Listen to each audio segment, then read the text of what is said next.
Start करें? अच्छा यहाँ पे टॉपिक वो स्टार्ट करें, ठीक है। तो हम लोग डिस्कस कर रहे हैं क्या, CCA क्या है, IDT and GST, direct taxes and GST। तो इसका प्रीवियस ईयर का जो आया है क्वेश्चन पेपर कौन कौन सा 2017 से 20 और 20 से 23, ठीक है। तो इसका डिस्कस कर लेते हैं ताकि एग्जाम में आपको फिर फायदा रहे कि किस तरह से आंसर भी किया जाता है, वो भी कुछ कुछ डिस्कस कर लेंगे और इसमें क्या है उसको देख लेते हैं। चलिए स्टार्ट करते हैं हम लोग। तो पहले ग्रुप ए का ही डिस्कस करते हैं, शॉर्ट आंसर क्वेश्चन है पहला, ठीक है। 2017 से 20 का डिस्कस कर रहे हैं हम लोग, ठीक है। तो पहला है what is the rate of tax of IGST। बोलिए आप लोग क्या है IGST में कौन कौन सा रेट लगता है? वेरी गुड, CGST और ठीक है। फिर बोला गया है किन आइटम्स पे GST लगेगा। तो हम लोग का ऑप्शन है एविएशन फ्यूल है, फिर LPG है, नेचुरल गैस और डीजल ऑयल है। तो हम लोग जानते हैं LPG इसमें आएगा, क्योंकि बाकी का जो ऑप्शन है हम लोग पढ़े हुए स्पष्ट रूप से कि इस पे GST अभी लागू नहीं होता। इवन अल्कोहल पे भी नहीं है ना, पेट्रोलियम प्रोडक्ट्स पे भी नहीं है। ATF जो हम लोग पढ़े थे वही क्या है, एविएशन टरबाइन फ्यूल, हवाई जहाज में, ठीक है, जो उड़ने वाला व्हीकल्स में लग रहा है, ठीक है। आगे चलते हैं। कौन सा फॉलोइंग सर्विस जो लिखा हुआ है डिपार्टमेंट ऑफ पोस्ट का है जो एग्जेंट है, ठीक है, GST से। तो स्पीड पोस्ट, लाइफ इंश्योरेंस और एक्सप्रेस पार्सल पोस्ट हम लोग पढ़े हुए हैं। ये एग्जेंशन और लिस्ट में साफ साफ लिखा हुआ था कि सरकार का जो ये सर्विसेज है इसको छोड़ के लग रहा है बाकी पे, है ना, था ना वो लिस्ट में। तो ये तीनों पे तो मतलब लग रहा है, तो इसमें क्या है, कोई भी ऐसा आइटम नहीं है जो क्या है एग्जेम्प्ट है ना। तो नन ऑफ, ठीक है, नन ऑफ दिस हो गया, नन ऑफ द अबव हो गया। नेक्स्ट है कंपोजिशन लेवी पे क्वेश्चन है। तो बोला गया कंपोजिशन लेवी का लग रहा है टैक्सेबल पर्सन को जिनका एग्रीगेट टर्नओवर। तो इसमें ऑप्शन दिया 50 लाख वाला, 1 करोड़ वाला, 60 लाख वाला और फिर 60 लाख अगर पिछले ईयर में 60 लाख को देखा जा रहा है। जबकि हम लोग जानते हैं कि अभी लिमिट क्या और चेंज कर दिया। ये पुराना क्वेश्चन है, पुराना लिमिट के हिसाब से अभी तो 1.5 करोड़ हो गया है ना, 1.5 करोड़ तक इनका है टर्नओवर, वो इसका ऑप्शन ले सकते हैं। क्लियर है? लेकिन एग्जाम में मान लेते कुछ ऐसा क्वेश्चन आ जाता है जो लेटेस्ट प्रोविजन के हिसाब से नहीं है, तो उसमें क्या करेंगे, जो एकदम उसके नजदीक हो। क्लियर हो गया, समझ में आ गया ना। तो सेफ साइड में रहने के लिए हमको भी नजदीक वाला ठीक कर देना, क्योंकि जो ऑप्शन है उसी में से कुछ करना पड़ेगा ना। हाँ, बाद में भले पता चलेगा कि ये ऑप्शन गलत था तो वो मार्क्स सबको डिस्ट्रीब्यूट हो सकता है, लेकिन अभी के लिए जितना हमको पता है उसके लिए कम से कम पास वाली पोजीशन में चल जाएंगे। और सेफ होने के लिए हमको क्या करना चाहिए, और सेफ होने के लिए हमको ब्रैकेट में लिख भी देना चाहिए कि अभी के रूप के हिसाब से इतना हो गया है। हालांकि जो पहले है आंसर ऑप्शन के हिसाब से हम लिख दिए, लेकिन ब्रैकेट में लिख दिए अभी के रूप के हिसाब से। क्लियर हो गया? यही क्वेश्चन आ जाएगा फिर से, तो यही करेंगे। क्लियर हो गया? ठीक है, ठीक है। तो उससे ये भी पता चलता है कि जो सामने वाले लिख रहे हैं वो वाकिफ है कि क्या है लेटेस्ट रूल्स। आगे place of supply of goods, इसमें होता है कि विच इन्वॉल्व्स मूवमेंट। मूवमेंट जहां होता है तो हम लोग पढ़े हैं प्लेस ऑफ सप्लाई वाले चैप्टर में कि जहां वो मूवमेंट खत्म होता है ना, किसके लिए, डिलीवरी के लिए। तो इसमें ऑप्शन पहला है location of supplier of goods, फिर लोकेशन ऑफ रिसिपिएंट, फिर लिखा है place where the movement of goods terminates. लिखा हुआ है ना, क्या वो बंद हो जाता है, मतलब मेनली किस लिए, डिलीवर होने का पोजीशन में आ गया, वो डिलीवर होना है ना, ठीक है। तो हम लोग पढ़े हैं, तो देखिए डिटेल में जब हम लोग पढ़ते हैं तो कहीं से भी क्वेश्चन आ रही है, तो 20 से क्वेश्चन आया हुआ है ना, है कि नहीं ये क्वेश्चन, तो एकदम वहां से पूछा गया, तो वो जब एक एक चीज हम लोग पढ़े तो यहाँ हम लोग को समझ में आया। चलिए नेक्स्ट, तो place where the movement of goods terminates, जहां वस्तुओं की आवाजाही समाप्त हो जाती है। इसके बाद है value of supply of goods and services shall be. तो हम लोग पढ़े हैं GST में वैल्यू क्या माना जाता है, किस वैल्यू को, ट्रांजैक्शन वैल्यू। ट्रांजैक्शन वैल्यू क्या होता है, जिसमें लेन देन हो रहा है ना, प्लस और भी कुछ लिखा हुआ ट्रांजैक्शन वैल्यू का, किसका और क्या है, तो उसकी डिटेल में पढ़ना है। जैसे क्या लिखा हुआ है ट्रांजैक्शन वैल्यू का डिटेल में, जितना में मेनली किसको सप्लाई होता है, अनरिलेटेड पार्टी होने चाहिए ना, ये सब भी है और कुछ है। तो हमको क्या करना चाहिए, नियम भी पढ़ना चाहिए। तो प्रीवियस ईयर का कोई क्वेश्चन दिखे तो उससे संबंधित और क्या क्या लिखा है वो भी पढ़ देना चाहिए। समझ में आ गया? उससे क्या होता है कि उसके इधर उधर से भी पूछे तो हमको समझ में आ जाए। जैसे ट्रांजैक्शन वैल्यू का यहाँ पे सब में ट्रांजैक्शन वैल्यू लिख दिया जाता ना, तो कौन सा चुनते, जो असल में है, तो वो कैसे पता चलेगा, हमको पता होगा तब ना। क्लियर हो गया सबको? इसलिए जरूरी है कि उसके आजू बाजू वाला भी क्या लिखा हुआ है डिटेल, वो भी हम देख लें। इसके बाद क्रेडिट और inputs, shall be availed at the time of credit. हम लोग को कब देता है, ये कहाँ पे लिखा हुआ, आईटीसी वाला चैप्टर में, इनपुट टैक्स क्रेडिट वाला जो चैप्टर है उसमें जो कंडीशंस लिखा हुआ है ना अलग अलग, तो मेनली 4 कंडीशंस जो बताया गया है, तो उसमें से एक है जब क्या मतलब उसमें से एक ये कंडीशन है जब आपको क्या हो जाए, जो अलग अलग कंडीशन है, सिर्फ 4 तो ऐसे ब्रॉडली बोलते हैं, अलग अलग कंडीशंस भी है। तो उसमें क्या बोला गया है कि जब हम मेरा दोनों चीज रिसीव हो जाए, कौन सा दोनों, डॉक्यूमेंट भी मतलब जो इनवॉइस है वो भी, और क्लियर हो गया सबको, ठीक है। सपोज अ डीलर जो कि रेसिडेंट है केरला के और उनका बिजनेस प्लेस है दोनों जगह तमिलनाडु और केरला में, तो उनको जीएसटी रजिस्ट्रेशन हम लोग पढ़े हैं। इंडिया में हर स्टेट के लिए आपको क्या करना पड़ेगा, रजिस्ट्रेशन लेना पड़ेगा, भले ही पैन तो सेम ही होगा लेकिन रजिस्ट्रेशन नंबर तो बदल जाएगा ना। अच्छा क्यों करना है, क्योंकि जरूरी है, लिखा हुआ है कि आपको हर स्टेट के लिए रजिस्ट्रेशन करवाना है ना। एक ही रजिस्ट्रेशन एक वो एक स्टेट के लिए, फिर आपको नया स्टेट के लिए नया रजिस्ट्रेशन करवाना। अलग अलग बिजनेस है तो उसके लिए फिर अलग रूल है, वो पढ़ना होगा, है ना। तो रजिस्ट्रेशन से भी संबंधित हमको सब चीज पढ़ लेना चाहिए, है ना, क्योंकि इंपॉर्टेंट है, लिखे आया हुआ लिखा हुआ है, देखिए भाग्य नहीं कर्म है। तो हम लोग यहाँ जो पढ़े ये हम लोग को मिल गया, ये एक क्या है, हम लोग को हिंट की तरह मिला है, लेकिन हम कर्म नहीं करेंगे मतलब पढ़ेंगे नहीं ठीक से, तो इसके आजू बाजू का क्वेश्चन आएगा तो फिर अटेम्प्ट करने में दिक्कत हो सकता है, हमको इसलिए पढ़ लेना है, ठीक है। आगे क्या है, कौन सा रजिस्टर या लेजर मेंटेन होता है जीएसटी पोर्टल में, ठीक है, ऑनलाइन। तो हम लोग जानते हैं क्या क्या होता है, अलग अलग रजिस्टर था ना, tax liability register, tax credit register, cash register भी एक हो गया, तो सभी हो गया इसमें, ऑल ऑफ देम क्लियर है सबको। जो नहीं पढ़ेंगे तो उनको लगेगा कैश लेजर कहां से होगा, ऑनलाइन कहां से होगा, वो है ना, फंस जाएंगे कि नहीं, वो फंस जाएंगे। जो नहीं पढ़ेंगे उनको लगेगा कैश तो हम अकाउंट बनाते हैं, क्रेडिट है क्रेडिट वाला भी टैक्स के जैसा मिल रहा है, तो गड़बड़ हो सकता है, इसलिए क्या जरूरी है, डिटेल हम जाने। ज्यादा है भी छोटा ही है ना रजिस्टर के बारे में, तो 4 पेज है मैक्सिमम हमको लगता है, ठीक है। चलो, every registered person who is required to get his accounts audited shall furnish electronically, उनको इलेक्ट्रॉनिकली क्या क्या जमा करना होगा, तो हम आपको सेपरेटली इसका नोट्स जो भेजे थे उसमें लिखा हुआ था ना, ये रिकंसिलिएशन स्टेटमेंट, एनुअल रिटर्न और audited copy of annual account, है ना।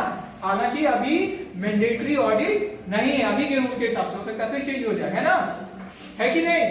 करोड़ कितना 5 करोड़ टर्नओवर था ना, उनको ये चीज जमा करना है अपना एक सेल्फ सर्टिफाइड सर्टिफिकेट के तहत, है ना। अपना वो सर्टिफिकेट भी बोलेंगे ना, अपने खुद से सेल्फ डिक्लेरेशन करते हैं, है ना, जो भेजे हैं एक्स्ट्रा नोट उसे डिस्कस भी किए थे ना हम लोग, ठीक है। आगे 4 कंडीशन जो नेसेसरी है किसके लिए, इनपुट टैक्स क्रेडिट लेने के लिए, 4 कंडीशन तो बुक में है। इनपुट टैक्स क्रेडिट के लिए क्या क्या 4 कंडीशन, इनवॉइस होना चाहिए ना, है कि नहीं, ठीक है। इसी तरह और कंडीशंस लिखा हुआ है, ठीक है। चलिए हमको अब बताइए तो क्या क्या कंडीशन है, अभी बताइए हमको, चारों जरूरी है डिस्कस करना। आईटीसी वाला चैप्टर देखिए, आइए आईटीसी वाला चैप्टर में देख लीजिए इसको, क्योंकि आईटीसी है और आईटीसी मेन चीज है जीएसटी का, तो अगर वो नहीं जानेंगे तो फिर गड़बड़ कर सकते हैं। चलिए बताइए 4 कंडीशन में पहला कंडीशन क्या लिखा है, टैक्स इनवॉइस होना चाहिए, जो अभी हम लोग डिस्कस कर रहे हैं, इनवॉइस होना चाहिए। सेकंड, उनको गुड्स और सर्विसेज दोनों क्या होने चाहिए, रिसीव, अगर दोनों भी ले रहे हैं रिसीव गुड्स और सर्विसेज और बोथ। और तीसरा क्या है, आईटीसी का जो टैक्स का अमाउंट है वो पेमेंट होना चाहिए। चौथा, अगर इंस्टॉलमेंट में है तो आपको लास्ट इंस्टॉलमेंट भी मिल गया हो, कंडीशंस में लिखा हुआ मिल गया, ठीक है। Eligibility and conditions for ITC clear हो गया सबको, क्या क्या जरूरी है बोलिए फिर से, 5 मार्क्स में आया हुआ है, तो इसको शॉर्ट ही में लिखेंगे ना, बहुत तो नहीं लिखेंगे, एक पेज पे लिखेंगे। क्या क्या लिखेंगे बोलिए, पहला क्या है कंडीशन, इनवॉइस होना चाहिए, इनवॉइस। दूसरा रिसीव कर लिए है। तीसरा पेमेंट हो गया है किसका, टैक्स का। चौथा अगर इंस्टॉलमेंट में गुड्स रिसीव हो रहा है तो लास्ट इंस्टॉलमेंट रिसीव, क्लियर हो गया।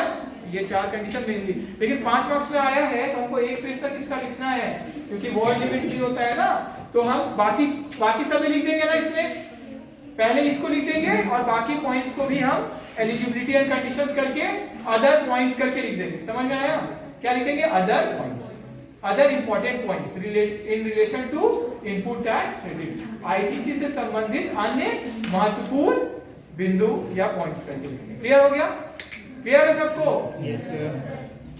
5 मार्क्स का था, इसीलिए 1 पेज तक हम लोग लिखेंगे, क्योंकि वर्ड लिमिट भी सेटिस्फाई करना होता है हम लोग, नहीं तो आंसर लिखने का तो एक लाइन में भी हो जाए। क्लियर हो गया? फिर आप देखिए 15 मार्क्स के लिए क्वेश्चन के लिए तो हमको बढ़ाना है उसका, और इंट्रोडक्शन और कंक्लूजन भी लिखना है ना। 15 मार्क्स के लिए कैसे लिखते हैं? इंट्रोडक्शन, परिचय, ठीक है। 15 मार्क्स के लिए हमको क्या क्या लिखना है? इंट्रोडक्शन, फिर मेन बॉडी लिखना है ना, मेन बॉडी में मीनिंग, डेफिनेशन सब आ जाएगा, ठीक है, main body of the answer, ठीक है, और फिर लास्ट में क्या? कंक्लूजन, निष्कर्ष। क्लियर हो गया सबको? मेन बॉडी मतलब जो पूछा गया है क्वेश्चन उसका ही डायरेक्ट। क्लियर हो गया? उसके बाद ठीक है, उसको हम एक्सप्लेन लेकिन करेंगे, ये नहीं कि direct to the point answer, वैसे नहीं, एक्सप्लेन भी करेंगे उसको, ठीक है। और कम से कम कितना कोशिश करेंगे 5 पेजेस तक का लिखने का, और थोड़ा सा अगर मान लो कम भी लिखते तो कम से कम 3.5 पेज तक लिखेंगे। क्लियर हो गया? थोड़ा और कम करना है तो 3, उससे कम नहीं करिएगा, ठीक है, क्योंकि वर्ड लिमिट भी है ना 15 मार्क्स से है, तो मिनिमम से मिनिमम हो गया 3.5 और स्टैंडर्ड आंसर 5, ठीक है, क्योंकि और आंसर के लिए हमको टाइम चाहिए 5 तक हम सीमित कर लेंगे। क्लियर हो गया? और ज्यादा लिखने का कोशिश नहीं करेंगे, कोशिश करेंगे सही चीज हम लिखें, तो पढ़ के आप जाएंगे तो ही लिख पाएंगे। तो next, main exemption from services provided by government and provided to government.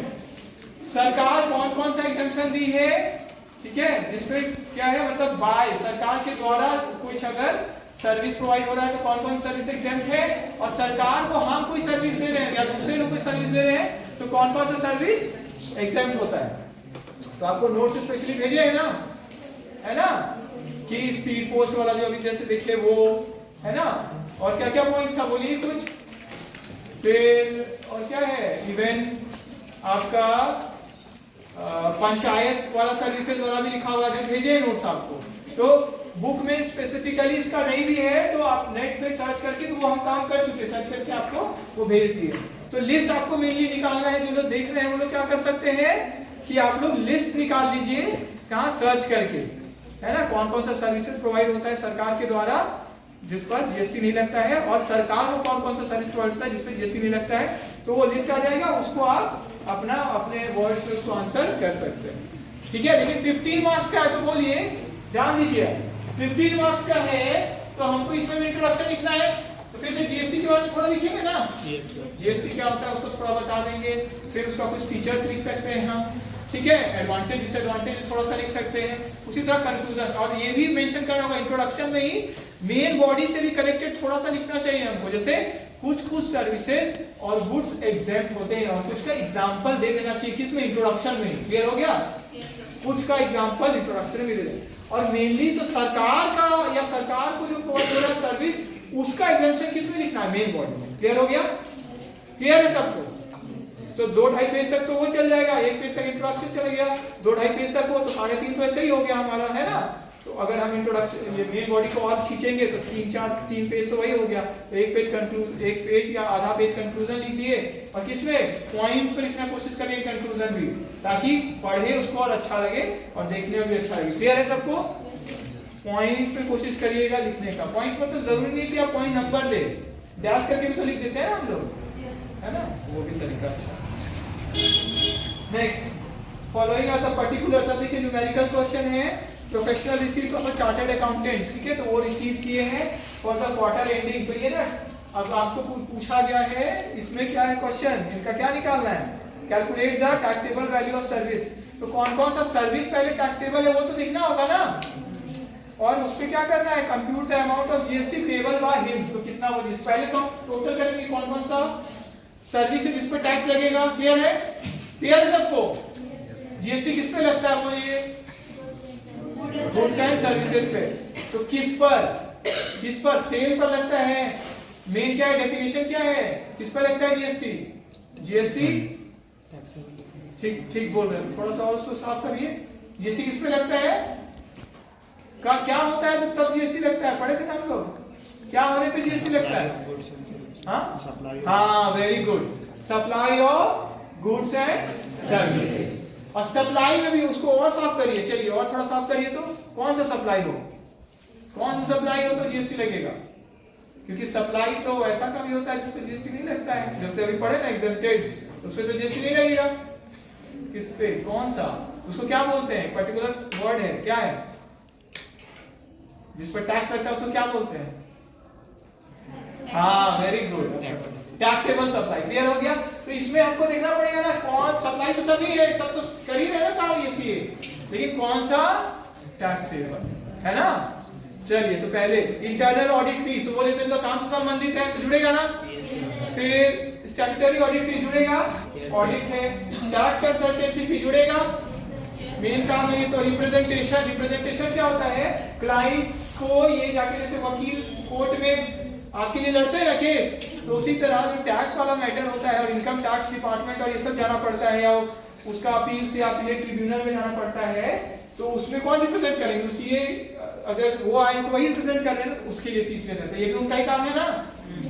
ठीक है, तो वो भी जुड़ेगा। फिर ऑडिट के लिए फीस ले रहे हैं, जुड़ेगा कि नहीं।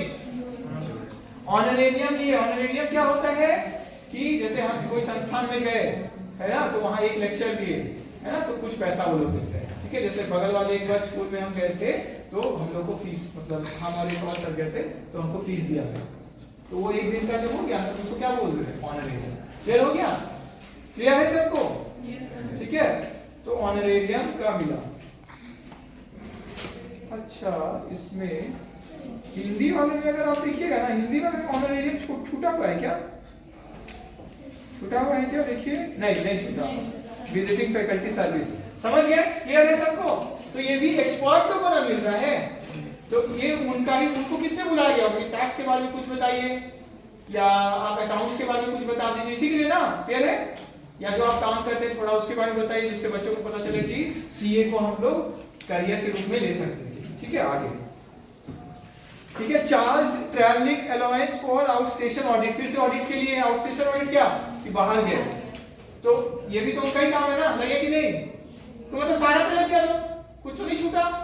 आप देखिए इसको एग्जाम कुछ हो सकता था ऐसा कि जहां फंसाया जा सकता था या फंस सकते थे हम लोग, क्या हम लोग, हाँ ये समझ गए।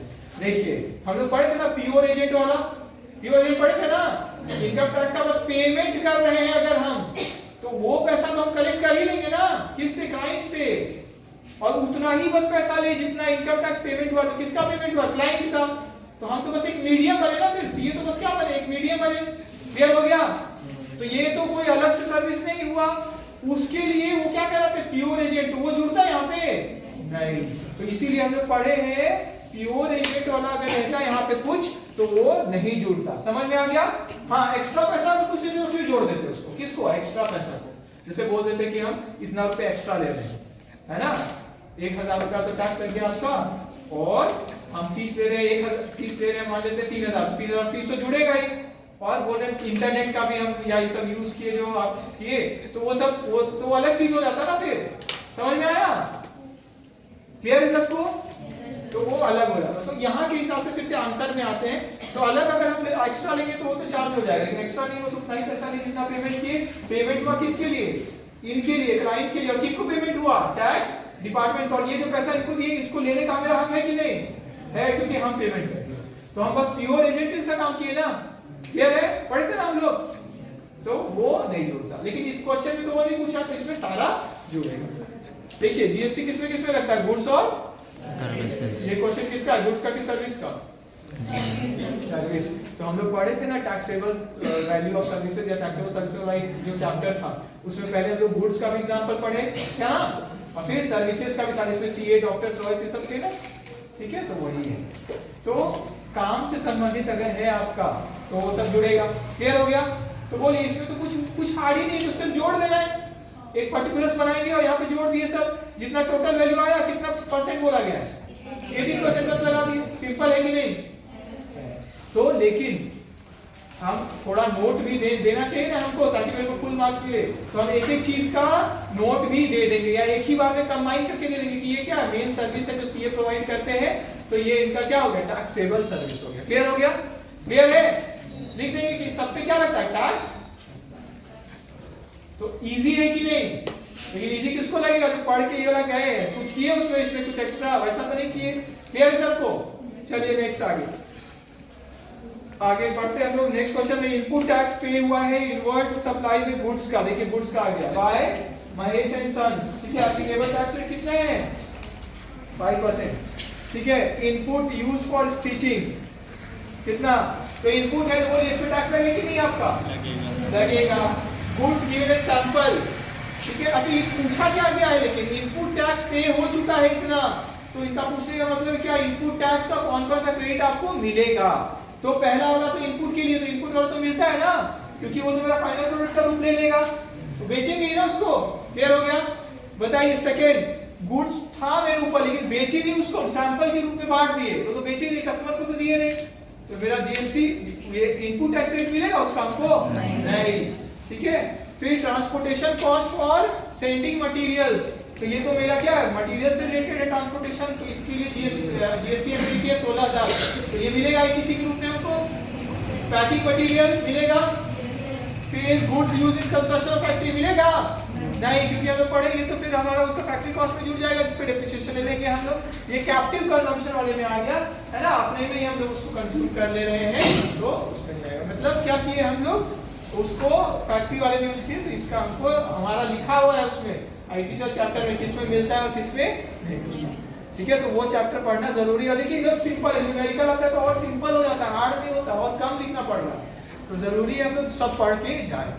फिर फैब्रिक मैन्युफैक्चरिंग के लिए यूज मिलेगा ना, मिलेगा, तो सबको हम लोग जोड़ देंगे, क्लियर हो गया। सिर्फ सैंपल पे नहीं मिला, और किस पे नहीं मिला, फैक्ट्री को बनाने में जो गुड्स यूज हो। नेक्स्ट टीडीएस और टीसीएस, तो छोटा सा टॉपिक है बुक में भी आपका, क्या है, टीडीएस का फुल फॉर्म लिख देंगे, टीसीएस का भी लिख देंगे, और टीडीएस का पहले लिख देंगे हम लोग, जैसे क्या है टीडीएस का कौन को डिडक्ट कर सकते हैं, जैसे गवर्नमेंट वाले डिपार्टमेंट डिडक्ट करेंगे, है ना, लिखा हुआ है ना, और जो नोटिफाई किए गए वो रेट क्या है टीडीएस का, बोलिए 2%, वेरी गुड, ठीक है। तो इसी तरह जो मेन पॉइंट्स है टीडीएस का, कम से कम 1.5 से 2 पेज इसका लिखेंगे टीडीएस का, और टीसीएस का भी, और इंट्रोडक्शन और कंक्लूजन लिख देंगे।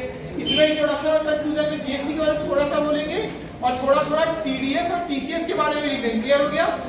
और कंक्लूजन में तो हम लोग लिख देते हैं कि इस तरह से देखिए जैसे हुआ, उसको शॉर्ट में लिख देंगे जो ऊपर है ना। टीसीएस में बताइए तो किसके ऊपर लग रहा है टीसीएस, कितना परसेंट है, ई कॉमर्स ना, ई कॉमर्स ऑपरेटर्स जो फ्लिपकार्ट अमेज़न वाले हो गए, परसेंट कितना है 1%। तो उन लोगों को सप्लायर जो वहां पे सप्लाई कर रहे हैं उनका नेट पेमेंट से नेट सप्लाई जितना हुआ, नेट सप्लाई क्या हुआ, जितना गुड्स सप्लाई किए माइनस जितना रिटर्न हो गया, उसका 1% काट के रख लेते कौन, ईसीओ, है ना, वही जमा करते हैं ना, क्योंकि उनको लायबिलिटी दिया। क्लियर हो गया सबको। तो इसके बारे में भी क्लास में डिस्कस कर लिया हम लोग क्या क्या लिखना है। अच्छा टीडीएस और टीसीएस ना बार बार आता है क्वेश्चन, लगभग ये सब, और इंपॉर्टेंट है, तो हमको कुछ सेक्शन इसका लर्न कर लेना चाहिए, ठीक है। कुछ सेक्शन कौन सा, कम से कम जो मेन सेक्शन है, और आप देखेंगे ज्यादा सेक्शन नहीं, कुछ ही सेक्शन लर्न कर लीजिए मेन में, शुरू का कुछ जो है, या जो आपको रही जानना, तो देखिएगा सीरियली रन करता है, जैसे 1 2 3 इस तरह से, है ना। Next last question, situations of refund बताना है आपको, और डॉक्यूमेंट जो हम लोग लगाते हैं रिफंड के लिए। तो बताइए सिचुएशन ऑफ रिफंड क्या है, रिफंड चैप्टर पढ़े हम लोग, एक्सपोर्ट वाला रिफंड होता है ना, एक्सपोर्ट अगर आप करते हैं तो उसमें तो जीएसटी रिफंड हो जाएगा आपको, एक्सेस पेमेंट हो गया तो भी रिफंड हो जाएगा, गलती से पेमेंट हो गया रिफंड हो गया, हम इनपुट टैक्स मेरा ज्यादा जमा है तो वो भी रिफंड हो जाता है। तो अलग अलग सिचुएशन है, एसईजेड को सप्लाई किए तो उसमें भी रिफंड हो गया, यूएन वाले लोग जो पेमेंट किए उन लोग को भी क्या होता है, रिफंड हो जाता है, उन लोग के लिए पीरियड अलग है, उन लोग का एप्लीकेशन उन लोग को करना है। और भी जो भी अगर रॉन्गली आप पेमेंट हो गया, गलती से पेमेंट हो गया तो उसका भी अलग है। तो सबके लिए क्या है, अलग अलग रूल है, तो सबके लिए अलग अलग रूल है, तो सबके लिए अलग अलग डॉक्यूमेंट जाएगा ना, तो जो जिसके लिए स्पेसिफिक। अच्छा आपको प्रूफ भी तो जमा करना पड़ेगा कि हम ज्यादा पेमेंट कर दिए, करना पड़ेगा कि नहीं, या अगर इनपुट था मेरे पास ज्यादा पड़ा हुआ है तो बताना पड़ेगा मेरे पास इनपुट ज्यादा पड़ा हुआ है। और जीएसटी का सारा काम तो ऑनलाइन ही होता है, तो दिखता है ना ऑनलाइन, तो क्या है ना। तो इसका जो सेकंड पार्ट का आंसर है कौन कौन सा डॉक्यूमेंट, इसका आपके बुक में एक्सप्लेन उतना अच्छा से नहीं है, सेकंड पार्ट का आप सर्च कर लेंगे, एक होमवर्क दे रहे चलिए सर्च कर लीजिएगा, इसीलिए होमवर्क कौन कौन सा डॉक्यूमेंट एक्सपोज करना होता है आप खुद से सर्च करें, ठीक है। कोई डाउट हुआ तो हमसे पूछ सकते हैं आप लोग, ठीक है, थोड़ा मेहनत तो। अच्छा कौन सा फॉर्म जमा करना होता है ये लिखा हुआ है बुक में, तो वो आप देखिए। अच्छा रिफंड ऐसे ही मिलता है कि एप्लीकेशन जमा करना पड़ता है हमको, ठीक है, एप्लीकेशन जमा करना पड़ता है। आइए नेक्स्ट पे 2020 से 23 एक बार में करता हूँ। थोड़ा सा है, ठीक है। 2020 से 23 का देखिए, पहला लिखा हुआ है प्लेस ऑफ सप्लाई क्या होगा अगर ट्रेन में हो रहा है, तो शॉर्ट में डिस्कस कर रहे हैं इसको। कहाँ होता है? जहां पे बोर्ड में सप्लाई किया जाता है, तो आंसर क्या होगा? कोयम्बटूर ना, पहली बार कहाँ पे लाया गया? कोयम्बटूर बोर्ड में। फिर क्या है, कौन से आइटम नहीं, हाँ कौन से ऐसे आइटम है जिसमें जीएसटी लेवी होता है? फिर से एलपीजी, वही क्वेश्चन आया जो भी आया था। फिर नेक्स्ट ट्रांसपोर्ट ऑफ, आज बंद करिए, ग्रुप में है, transport of gas by rail are exempt from GST. किसका हम लोग करते हैं ट्रांसपोर्ट कि एग्जेम्प्ट होता है, तो ये सब सभी एग्जेम्प्ट है, ऑल ऑफ दीज। फिर नेक्स्ट प्लेस ऑफ सप्लाई, यहाँ पे गुड्स असेंबल या इंस्टॉल होते हैं, ठीक है, जहां पे इंस्टॉल होते हैं, तो प्लेस ऑफ सच असेंबली और installation. Value of supply of goods and services क्या होता है, अभी पढ़े हम लोग। देखिए 2-3 क्वेश्चन रिपीट हुआ ना। Transaction value, input tax credit नहीं मिलता है अगर किसके लिए यूज कर लिया, पर्सनल यूज के लिए। कौन सा आइटम पे क्या लगता है, इंट्रा स्टेट सप्लाई पे कौन सा टैक्स लगता है? दोनों ही, एसजीएसटी और, ठीक है। आईजीएसटी लेवी और कलेक्ट होता है किसके द्वारा, ठीक है, लेवी और कलेक्टेड बढ़ता है, दोनों में बढ़ता है ना, सेंटर और स्टेट, तो डी होगा। Next electronic credit ledger balance जो है वो यूटिलाइज होता है किसके लिए, किसी के लिए यूज कर सकते हैं इसमें, है ना, लेकिन पहले मेनली टैक्स के लिए पेमेंट हो जाता है। फिर इंटरेस्ट, आउटपुट टैक्स, तो वो भी लिखा हुआ है, पेनाल्टी तो हमको पॉइंट लेना चाहिए। रजिस्टर का देखिए बार-बार क्वेश्चन आ रहा है ना, आ रहा है ना। एजेंट, एजेंट का डेफिनेशन लिखा हुआ है, हम लोग डेफिनेशन वाला चैप्टर पढ़े जिसमें जीएसटी काउंसिल है। एजेंट में ब्रोकर भी आते हैं, सब ब्रोकर भी आते हैं, आरटीआर भी था। Total place of supply, place of supply जो हम लोग कर रहे थे, तो इसका अलग अलग है, तो एक चार्ट भी बनेगा, चार्ट भी बनेगा ना, अलग अलग भी जाएगा, है ना।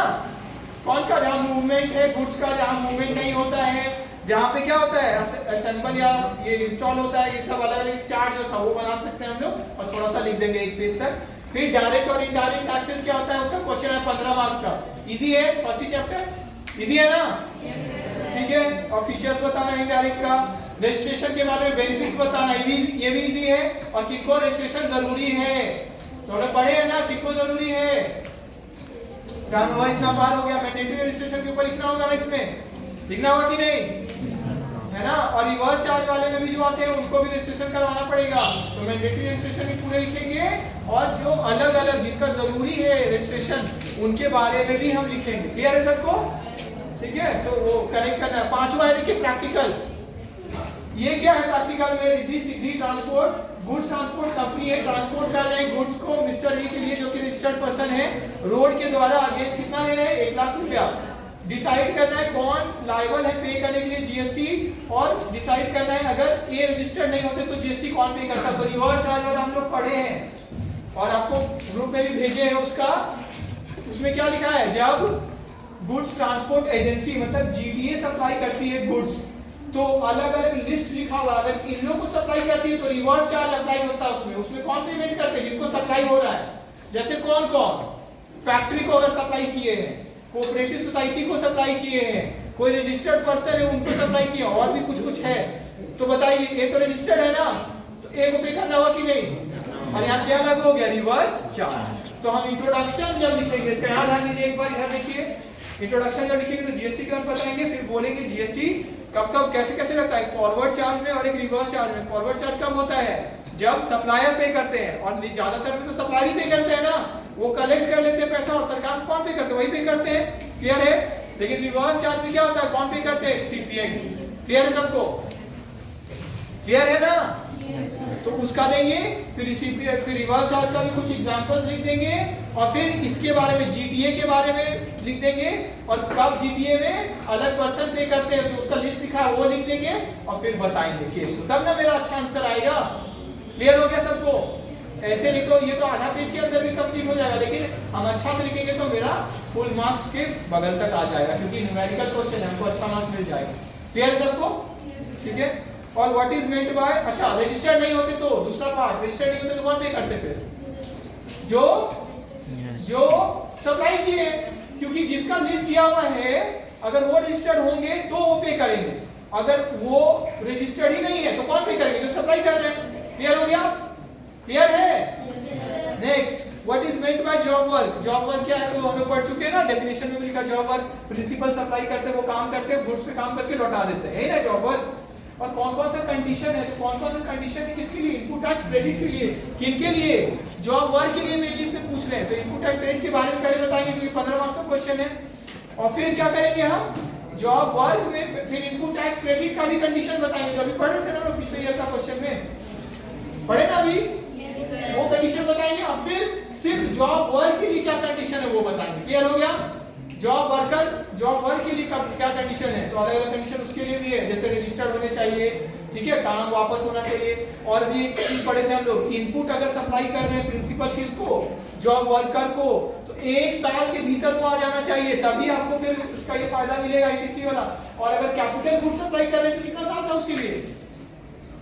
हाँ ठीक बोल रहे, जो बोले हमको लगा 3 साल, तो उससे एक्सीड नहीं होना चाहिए, मतलब उसके भीतर आपको सप्लाई कर देना। क्लियर हो गया है ना? ठीक है, आगे ठीक है। इसको तो मतलब सेकंड पार्ट को आप अलग से सर्च भी कर सकते हैं, लिख लीजिए होमवर्क सेकंड पार्ट को, 6 का सेकंड पार्ट। मिस्टर एक्स एक लोन लिए किसी एचडीएफसी बैंक से, कितना का? वो एक नया कार ली, कितना का? 14 लाख का, जुलाई इतना, वो कितना उसको पे किए? 2 लाख अपने पॉकेट से और 12 लाख लोन। फिर अपना वो जॉब खो दिए, मतलब उनका जॉब चला गया, तो उसके कारण वो बाकी का इंस्टॉलमेंट पेमेंट नहीं कर पा रहे हैं। एचडीएफसी बैंक से क्या की? कार ले ली और बेच दी, कितना में? 9.5 लाख में। तो बताना है आपको, बताइए बैंक को जीएसटी पेमेंट करना होगा? करना होगा। क्यों? बेची, ठीक बोल रहे, वेरी गुड। तो हम लोग पढ़े ना, क्या हुआ, हम लोग सप्लाई वाले चैप्टर में पढ़े हैं कि सप्लाई अगर हुआ है कंसीडरेशन के साथ, यहाँ पे पैसा लिए ना बैंक, और बैंक का ही काम है कि नहीं ये सब, बताइए। कभी कभी डिफॉल्ट होता है तो होता है ना, मतलब in the course of business है कि नहीं, है ना? तो कंसीडरेशन भी थोड़ा सेटिस्फाई हो गया और कोर्स ऑफ बिजनेस भी है। भले ही कुछ कुछ केस में तो कंसीडरेशन नहीं भी होता तो भी लगता है ना। अपने ब्रांच को ही हम अगर ट्रांसफर कर दिए दूसरे स्टेट में, तो वहां पे जीएसटी आ जाता है ना, आता है कि नहीं? तो वहां भी आता, सैंपल में भी डिस्ट्रीब्यूट करते तो अलग अलग कंडीशन में पैसे भी लगने लग जाता है, तो कितना तो लगेगा जीएसटी, ये तो पक्का है। तो सप्लाई के बारे में लिख देंगे हम। क्लियर हो गया? क्लियर है सबको? बोलिए क्लियर है? सप्लाई के बारे में लिख देंगे। और फिर क्या लिखेंगे हम कि यहाँ पे वो जो टेस्ट है वो सेटिस्फाई होता है सप्लाई का, जो सप्लाई के बारे में एक्सप्लेन करना पड़ेगा हमको, तब ना 15 मार्क्स का हम लिख पाएंगे अच्छा से। और फिर क्या बोलेंगे कि बैंक लायबल है, उसको पे करना है। कितना पे? बोलिए कितना लाख? 12 लाख, 9 लाख, कितना? 9.5 लाख, कितना? जितना में बेची, वेरी गुड। कितना में बेची है? समझ में आ गया? तो पे टैक्स लग जाएगा, जो भी रेट होगा, रेट तो नहीं लिखा हुआ। क्लियर हो गया? एट द एप्लीकेबल रेट, जो भी रेट है से संबंधित। Next last question, various types of audit पढ़े हैं हम लोग। कौन कौन सा ऑडिट है बोलिए? जनरल ऑडिट और स्पेशल ऑडिट, वेरी गुड। तो ये ऑडिट के बारे में लिख देंगे। पहले ऑडिट क्या होता है उसके बारे में लिख लेंगे। असेसमेंट के बारे में बताइए, कितना तरह का असेसमेंट था? Self, provisional, scrutiny, summary, best judgement assessment, था ये सब अलग अलग। और फिर बेस्ट जजमेंट के अंदर भी 2 था, कोई रजिस्टर्ड नहीं है या अलग से। क्लियर हो गया? बस खत्म, ठीक है। तो हम लोग को अब क्या करना है, इसका जो भी क्वेश्चन है, तो असाइनमेंट तो एक ईयर का आप लोग कर लिए हैं, दूसरे ईयर का भी असाइनमेंट जमा करना है। प्लस आपको कोई डाउट होगा तो हमसे क्लियर कर लीजिएगा कल। जो लोग वीडियो देख रहे हैं वो कमेंट में लिख सकते हैं कोई अगर डाउट है, ठीक है? क्लियर है सबको? चलिए, थैंक यू।